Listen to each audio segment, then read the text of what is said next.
I enjoy the smell and taste. Some people say they like the smell of cigarette smoke. Is that reason enough to poison yourself and risk getting cancer, heart disease, emphysema, and all the horrible diseases that smoking can cause? I like the smell of roses, but I could easily live without it. If my life depended on never smelling another rose again, I would have absolutely no problem going along with that. I'm sure you feel the same way. When a smoker quits with the willpower method and is desperately trying to resist the temptation to smoke, the smell of a cigarette might be enough to make them crack. But that's not because they adore the smell of cigarettes more than life itself. It's because they associate the smell with the relief of the craving for nicotine.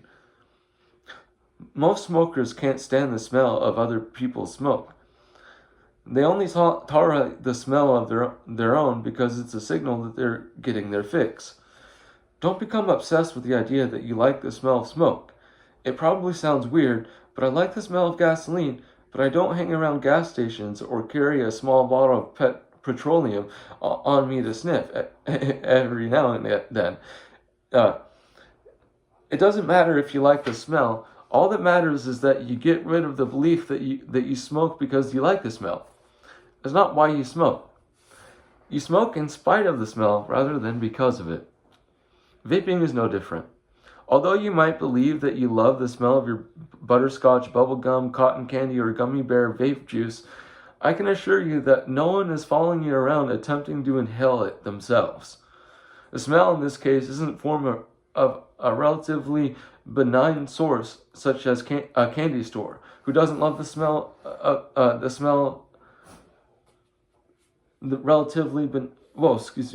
who doesn't love the smell that blows out of those? In the case of a vape cloud, its source is revolting.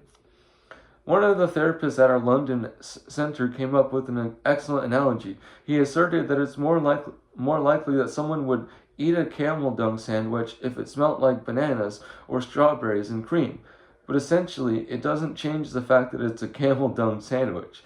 And as soon as someone is made aware of that, no one, not even someone of those weird TV programs where participants are set repulsive eating challenges, would actually eat it.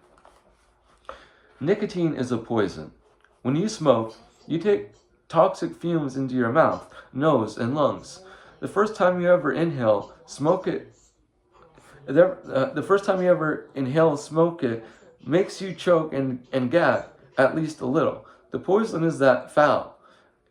It's not a taste that makes you think, I could get hooked on this if I'm not careful. On the contrary, it's so foul that you feel confident you could never get hooked on it.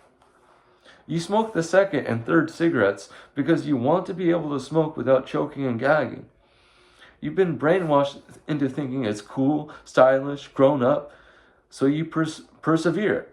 Eventually, the cigarettes no longer make you choke. You call it acquiring the taste. All you've done is acquire a lack of taste. Your immune system has built a tolerance to the poison, so you're less sensitive to the foul taste and smell. By this stage, you're well and truly hooked and smoking not because you want to be a smoker, but because you're being controlled by addiction. Most cigarettes are smoked without the smoker paying any attention at all to the taste or smell. In fact, most smokers struggle to taste anything. When you become a non-smoker, you will rediscover just how good food tastes. After years of knocking out your taste buds, your natural survival toolkit will quickly recover its full capacity. After years of knocking out your taste buds, your natural survival toolkit will quickly recover its full capacity. As a smoker, the taste and smell of everything is dulled because of the way your body's natural defenses protect you from poison by building a tolerance. If you notice that a meal you're eating in a restaurant is too salty, check outside the kitchen door later, and you'll be sure to find a chef who smokes. It destroys the palate. It doesn't enhance it. No one smokes because they enjoy the taste or smell. They only think they do because they associate the taste and smell with the illusion of relief and the illusion of pleasure that they suffer as a nicotine addict. Okay. Much more. all this. We'll do another part later. Okay.